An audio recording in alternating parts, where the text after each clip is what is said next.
Ethan sat alone in the silence of their bedroom, the only sound the steady, distant hum of the shower running. Sabrina was home, finally, but it didn't feel like it anymore. Her phone rested in his hand, cold and accusing. He hadn't intended to go through it, had held off so many times, convincing himself he was being paranoid.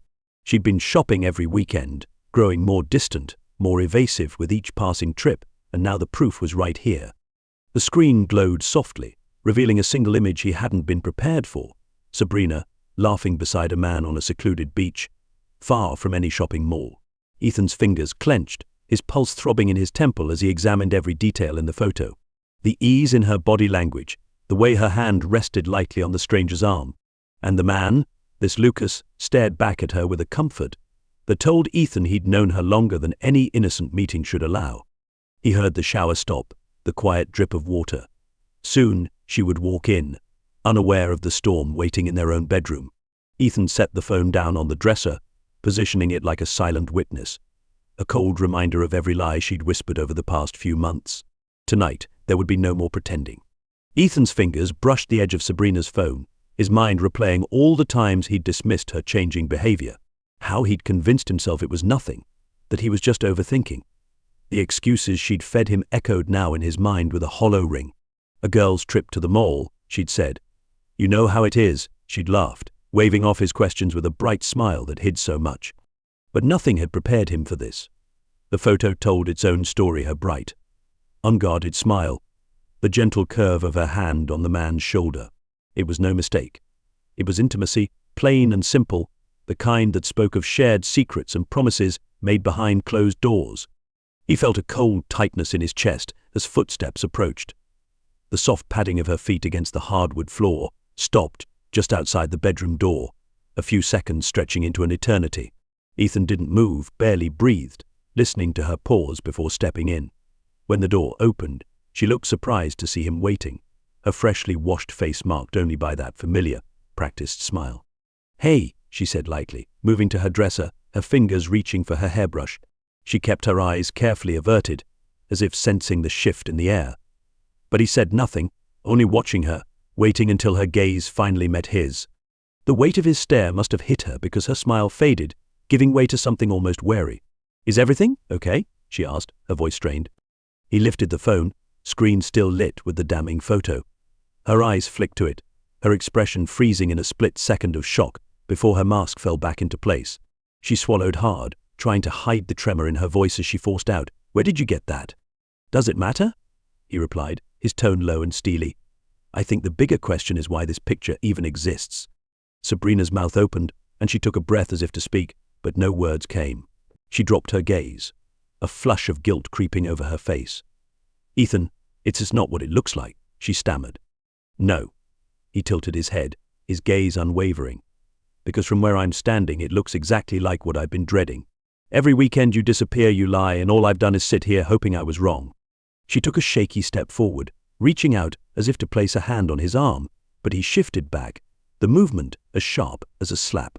I deserve honesty, Sabrina. That's not a lot to ask from a wife, is it? Ethan, please. Just let me explain, her voice trembled, but he could only shake his head. I don't need an explanation anymore. I've heard enough lies. His tone was even, almost calm, but his gaze held a finality that left no room for debate. He turned, heading toward the door, each step punctuated by a silent resolve. There would be no shouting, no drawn-out accusations. It was over. He wouldn't stand by, waiting to be betrayed again. As he left the room, Sabrina's voice called out, breaking, desperate, Ethan, wait. But he kept walking, his footsteps echoing down the hallway as he shut the door on her voice and everything they once shared. Ethan descended the stairs, each step feeling heavier than the last, the weight of finality pressing down on him. He reached the living room, stopping in front of the photo on the mantel, a framed shot from their wedding day. Sabrina's radiant smile, his own gaze filled with hope. He could hardly recognize himself in that man. It was only a year ago, yet now felt like a different life. He stood in silence, the distant sound of Sabrina's frantic footsteps approaching from upstairs. She must have thrown on a robe, her hurried footsteps betraying the panic she tried to mask. Ethan, please, she called, voice trembling. She stopped a few steps from him, out of breath, clutching the folds of her robe tightly, as if they could shield her from the reality that had finally caught up. He didn't look at her at first, his gaze lingering on the photo. Finally, he turned, meeting her eyes with a look as calm as it was unyielding. "Why, Sabrina?" he asked, voice barely above a whisper. "I just want to know why." She opened her mouth, her face a mix of guilt and desperation, but no words came. Her mouth closed, and her gaze fell to the floor. Ethan waited, giving her the silence, letting it hang between them. For the first time, she looked vulnerable, stripped of all the pretenses. "Ethan, I didn't mean for this to happen," she began haltingly. "It was just something I got caught up in. Lucas, he's someone I met a while ago, and I don't know, it just happened." Her voice cracked as she looked up, pleading. "It didn't mean anything. I swear. It was just a distraction. A mistake." Ethan's eyes narrowed slightly, his jaw tightening. "A mistake?" he repeated, the words as bitter as they felt on his tongue. "Disappearing every weekend, lying to me, creating an entire double life. This isn't a mistake, Sabrina. This is a choice. You made this choice every time you walked out that door." Tears welled in her eyes, but Ethan felt nothing, the emptiness in his chest colder than he'd thought possible. "Ethan, I'm so sorry. I should have," she broke off, her voice quivering as she reached out for him again, but he stepped back, putting an insurmountable distance between them. "I needed you to be honest," he said, his voice controlled, too even, "and instead, I had to find out by accident, in my own house, while you kept lying. Do you have any idea what it feels like to love someone and doubt them at the same time? Please, let's talk about this," she begged, her voice breaking. "I don't want to lose you, Ethan. I know I messed up, but we can fix this. I know we can." He shook his head, the slightest tremor betraying the pain he refused to show. "No, Sabrina. You already lost me the moment you chose him." Without another word, he turned and walked toward the door, leaving Sabrina standing alone, her hand covering her mouth, eyes wide and uncomprehending, as the full weight of what she'd lost began to sink in. He reached the front door, pausing only to look back once more, taking in the broken scene. Then he opened it, stepping into the cold night without looking back, feeling the last threads of his life with her finally slip away. The night air was cool, crisp, a biting contrast to the suffocating tension inside. Ethan walked without purpose, his steps echoing in the quiet street, each one carrying him further from the life he'd built, a life that now felt like a house of cards in ruins. For a moment he just breathed, filling his lungs with the cold, sharp air, willing it to numb the hurt simmering within. He pulled his phone from his pocket, his thumb hovering over the screen. He could call someone, a friend, anyone who might know what to say. But he felt the familiar ache of isolation. He hadn't shared his suspicions with anyone, hadn't wanted to risk making this nightmare real. So instead, he scrolled aimlessly through his contacts, finally stopping at his sister's number. She'd been the only one to ever question Sabrina's sudden weekend shopping trips, her gentle concerns quietly dismissed, as Ethan had clung to the illusion of his marriage. His thumb hovered over the call button, but he couldn't bring himself to press it. What could he say? That she'd been right, that his marriage was a sham. The admission felt too raw, too final, so he pocketed the phone, letting the silence settle back in. He wandered down the quiet streets until he reached a small park, dimly lit by a few lampposts casting long shadows over the empty benches. He found a bench, sank down and stared at his hands. He could still picture the look in Sabrina's eyes, the desperation mixed with something he hadn't expected, fear. Was she afraid of losing him or of facing the life she'd built on lies alone? Ethan's thoughts drifted, turning over each moment from the past year. He'd worked late hours, sacrificed weekends, believing he was supporting them both, that he was building a future. He'd even started saving for a surprise anniversary trip, hoping to bring back the spark that he thought had simply faded with time. But now he realized that while he'd been planning to fix things, she'd been slipping away into someone else's arms, sharing parts of herself he thought were his alone.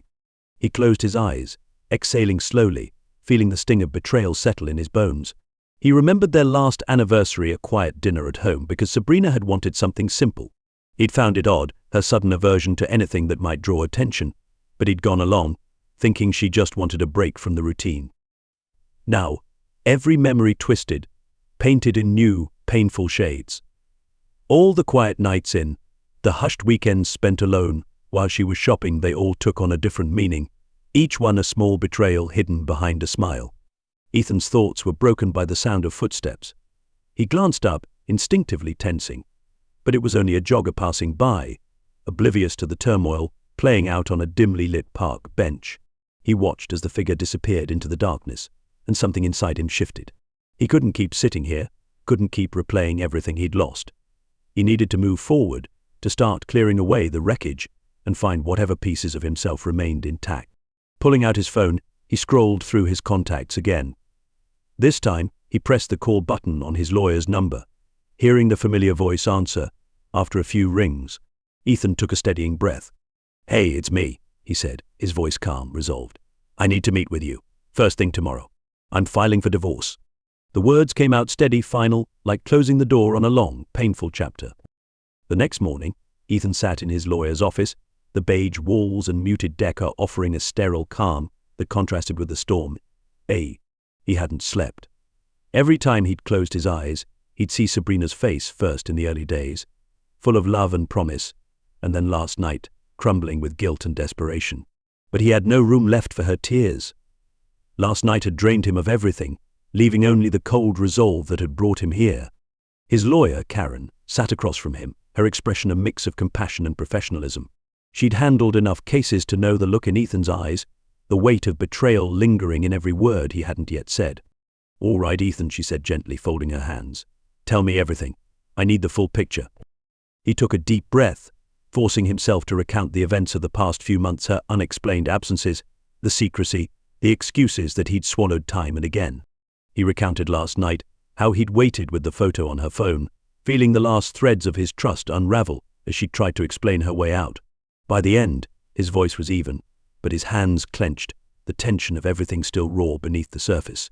Karen nodded thoughtfully, making notes as she listened.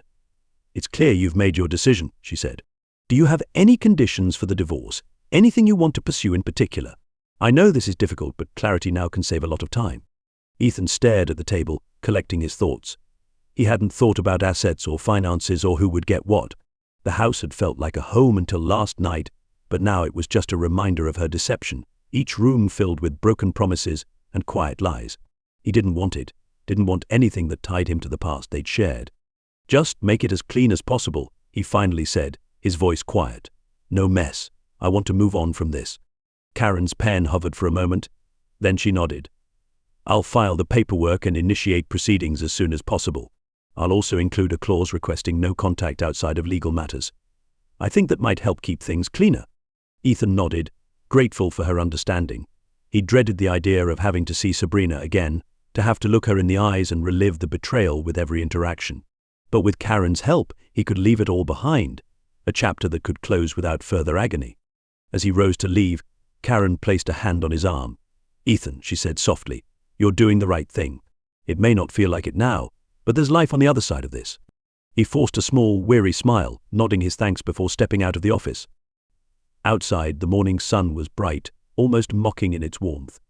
But he took a breath and kept walking, letting the city's busy hum drown out the echoes of his pain.